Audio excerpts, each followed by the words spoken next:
السلام علیکم ورحمۃ اللہ وبرکاتہ۔ واٹس اپ اسٹیٹس پر گانے لگانا، فیس بک اسٹوری اور فیس بک ریلز پر گانے لگانا، کیا آپ کو معلوم ہے کہ اس کا کتنا سخت گناہ ہے؟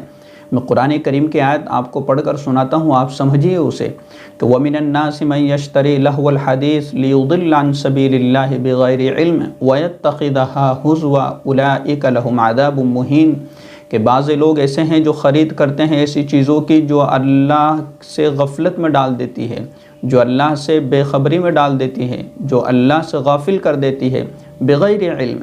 تو سب سے پہلی چیز تو یہ ہے کہ گانے کا سننا یہ اللہ سے دور کرتا ہے۔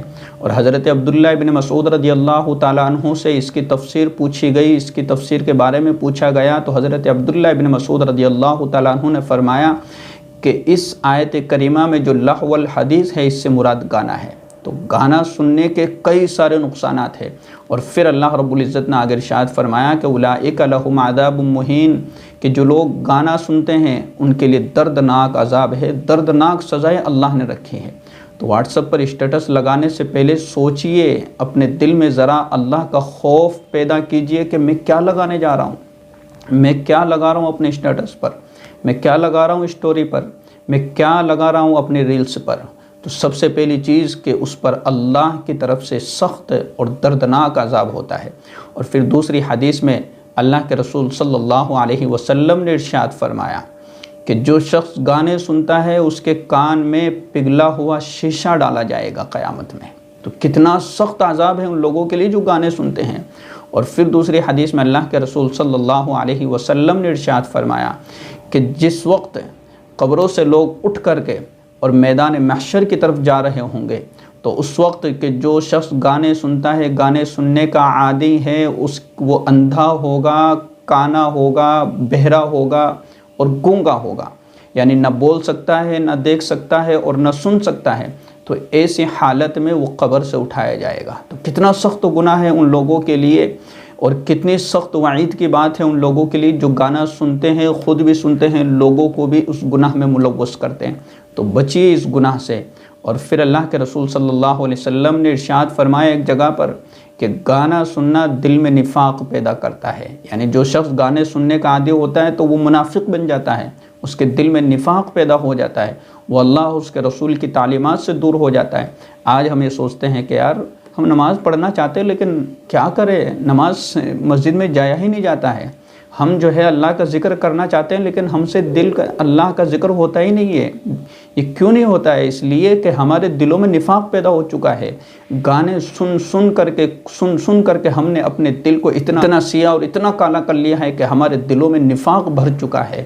اور جس جگہ پر گانے سنے جاتے ہیں اللہ کا عذاب اس جگہ پر نازل ہوتا ہے۔ تو کیوں کر ہمارے گھروں میں برکتیں نازل ہوگی، کیوں کر ہمارے گھروں میں رحمتیں نازل ہوگی، کیوں کر ہمارے گھروں میں رحمت کے فرشتے آئیں گے۔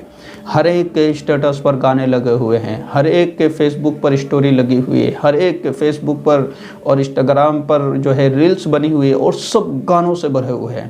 تو بچیے ایسی چیزوں سے، اپنے آپ کو بچائیے ایسی چیزوں سے۔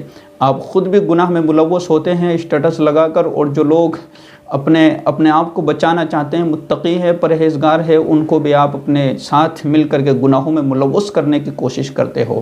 اور یاد رکھیے گا یہ بات کہ اگر آپ کسی کو گانا سناتے ہیں تو آپ کو بھی گناہ مل رہا ہے، اور جس نے سنا اس کو بھی گناہ مل رہا ہے، اور اس کا گناہ کل قیامت کے دن تمہارے سروں پر ڈال دیا جائے گا۔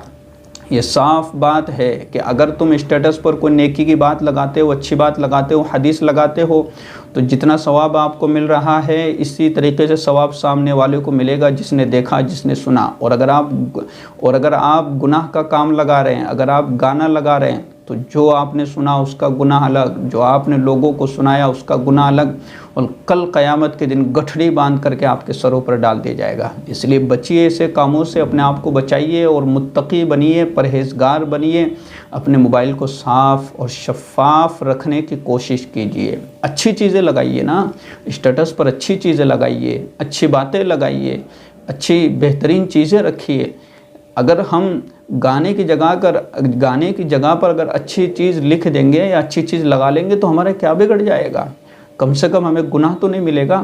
ہم بیٹھے بیٹھے ایک دن میں پتہ نہیں کتنے گناہ اپنے سر پر موڑ لے لیتے ہیں۔ اس لیے بچیے ان ایسی چیزوں سے اور اللہ کا خوف اپنے دل میں پیدا کیجیے۔ اور اللہ رب العزت نے ارشاد فرمایا کہ وَلِمَنْ خَافَ مَقَامَ رَبِّهِ جَنَّتَانِ، کہ جس شخص کے دل میں اللہ کا ڈر اور اللہ کا خوف پیدا ہو گیا، اور جو شخص اللہ سے ڈرا گناہ کا کام کرتے وقت، تو اللہ رب العزت کل قیامت کے دن اس کو 2 جنتیں اور 2 باغات عطا فرمائیں گے۔ کتنی اچھی اچھی باتیں ہیں اللہ کے، ہاں اللہ نے کتنے وعدے فرمائے ہیں۔